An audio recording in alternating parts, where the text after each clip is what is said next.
What's up, investors? It's the Russian dude. The Russian economy is going through extremely difficult times, with the environment growing even more volatile due to political decisions that disregard conventional logic.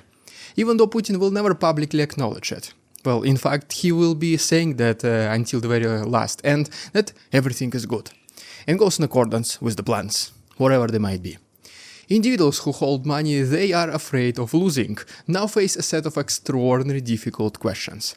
How to protect their life's work? Are savings secure? What about real estate or new businesses? None of this can be addressed without acknowledging that the root of this crisis lies not just in pure economics, but in the unpredictable actions coming from the Kremlin itself. But people, as always, they do find ways even during the most extraordinary times. However, this time it is way more difficult than ever. Inflation is one problem, but then there is tangible desire by the regime of Putin to put their hands in pockets of regular people and to take a huge part of their savings to fuel the war efforts.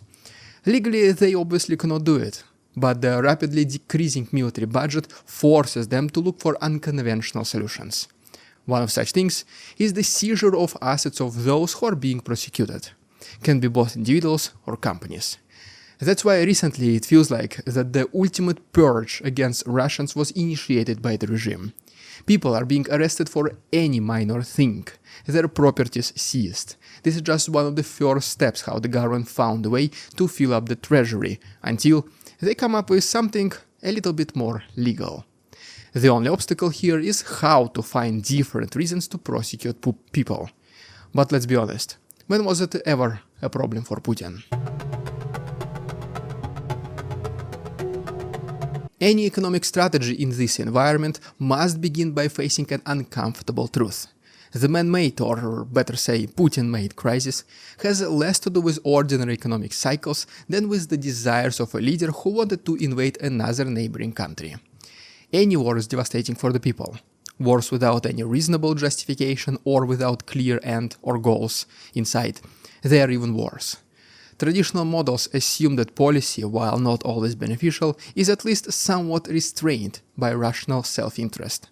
But here, the power dynamics ignores such principles. The result is a country where no long-term planning can be possible. An entrepreneur or investor who bets on stability may find themselves caught off guard by sudden policy changes or new military endeavors.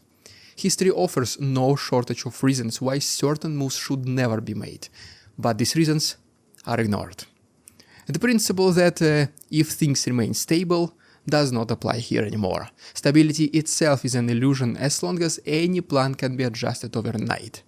Those seeking to preserve their funds must recognize that even sound economic logic can crumble if the political order dictates otherwise. And that is the scariest part of having money in Russia right now. Sure, bank deposits yielding more than 20% are extremely attractive. Imagine, the US stock market, which is considered to be one of the safest investments, yields on average 6 to 8% annually, but some years you obviously lose money. In Russia, theoretically speaking, you just keep your money in savings account and it grows 20% during 365 days period guaranteed. Who would be able to say no to such an investment? Yet, not too many people decide to proceed with this option. Subconsciously they feel that this money will always be in danger of being frozen or not being able to be withdrawn them or being seized completely.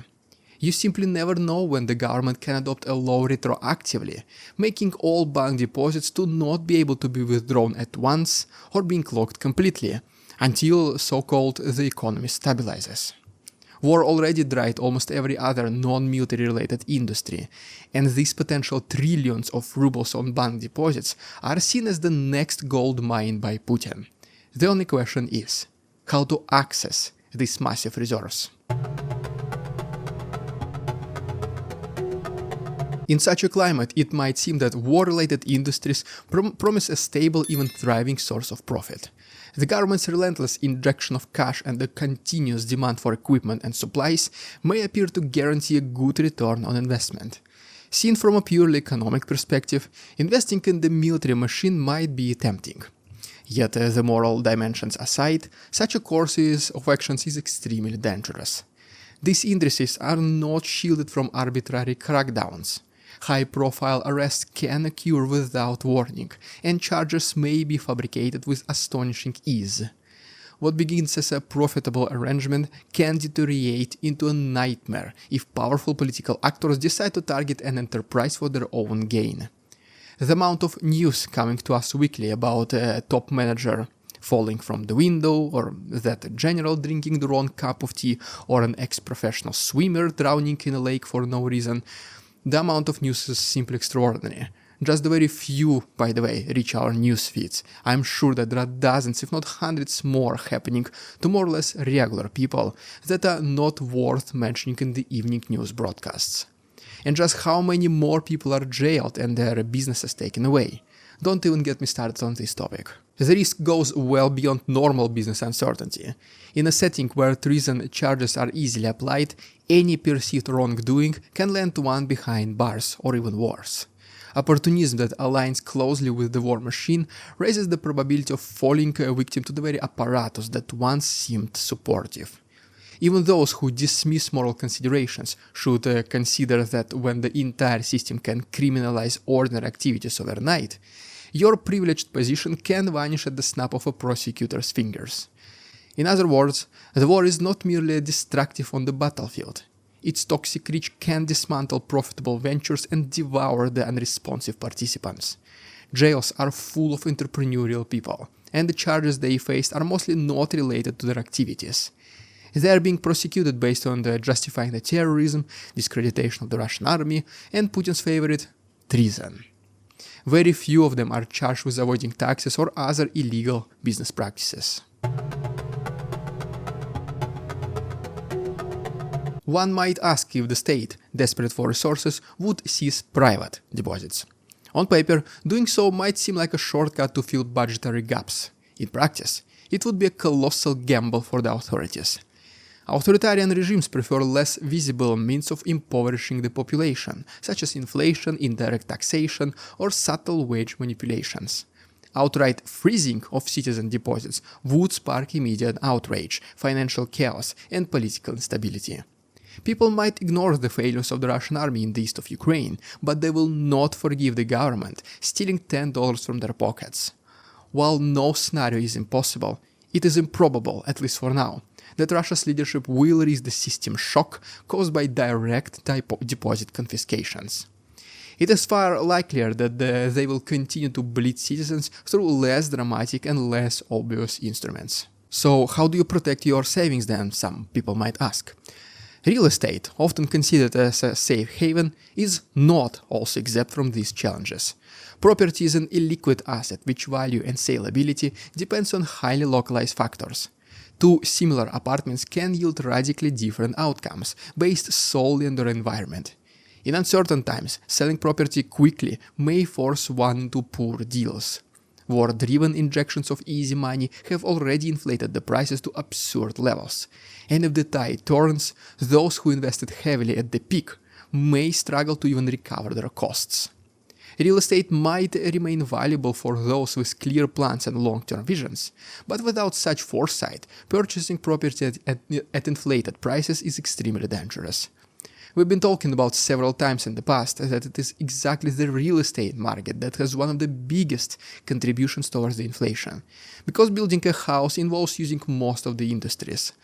That's why the incredibly high real estate prices will be one of the first ones to fall dramatically in case economical difficulties start to become more obvious. Another way to possibly preserve your money is by investing in or opening a small business oriented on serving people's basic needs. This strategy often proves resilient. It does not give you extraordinary returns, but it is seen as more or less slow and steady investment. Modest enterprises such as coffee shop, a simple food service, a barber shop are historically quick to revive even after economic downturns. They rarely rely on complex supply chains, high-level government loans, or delicate political connections. After all, people would always need to eat, to drink, and to have a haircut. On the other hand, ambitious projects demanding massive investments, complicated licensing, or intricate bureaucratic ties expose the investor to the regime's dire nature. Long story short, modest essential services are less vulnerable to political shocks than grand ventures that rely on reliable governance. But in the end, we can never forget that if your even small company starts to outperform its competitors and become an obvious money printer on the map, the government will come to you demanding a part of your business. If you disagree, they will attack you with bureaucracy and make your existence miserable. You either stay small or medium and make relatively good money, or you become big enough and appear on the radar of the authorities. That's the unfortunate destiny of entrepreneurs operating in Russia. With all this in mind, some people find themselves unexpectedly well positioned. Certain fields, such as the film industry, might suddenly receive more domestic funding due to the shortage or even absence of foreign content. Others may stumble into opportunities born of chaos. And there is no shame in benefiting from legal, non-violent ventures, as long as one remains aware that such good fortune is short-lived. Consider it almost as winning in a casino. You got paid, you leave. You try to make more money through similar lucky chance, you're most likely gonna lose it. A meaningful course of action might involve hedging your bets. Diversification beyond national borders remains a tried and tested strategy. Historically, holding foreign currency, particularly the US dollar, has protected many Russians from the ruble's eventual declines. Securing a portion of one's funds abroad in a foreign bank can serve as a safeguard as well. While these moves may seem complicated, they are hardly impossible, especially when we are armed with modern financial tools and services. Even countries close by, from Kazakhstan to Kyrgyzstan, can offer banking options, and there are ways to open accounts online without physically moving large sums. For those with significant capital, traveling to open a stable foreign account might be also a wise decision. Such steps are not just for the wealthy. Even moderate sums can benefit from being insulated outside Russia's jurisdiction. And by doing so, Russians unknowingly fight against Putin and his regime. He needs money to fund his invasion, and the more money leaves the country, the harder it gets for him to pay for tanks, drones and howitzers. People protect themselves, and they damage Putin at the same time. If they are not ready to go on the streets and protest, that's the least they can do. And then you can never forget that if somehow it is revealed that you are connected to big money, somebody from the government eventually would want a part of it. So if you don't want to end up in overcrowded jail full of treacherous entrepreneurs who made fun of Russian advancement in Bakhmut, you better think about how to shield yourself both financially and physically. If Putin can't get you on your money, he will be desperate to find another source of funding. And in his desperation, it is more likely that he will do a mistake that can cost him everything. Well, there you have it, guys. If you enjoyed today's episode, please subscribe to my channel for more videos like this. If you wish to support my work, there are links down below. Thanks so much for watching. See you tomorrow. We won't succumb to their tricks, the facade they try to sell. Their twisted words and feeble claims on us all they cannot quell. We see through their lies, their feeble attempts to sway. We do not believe in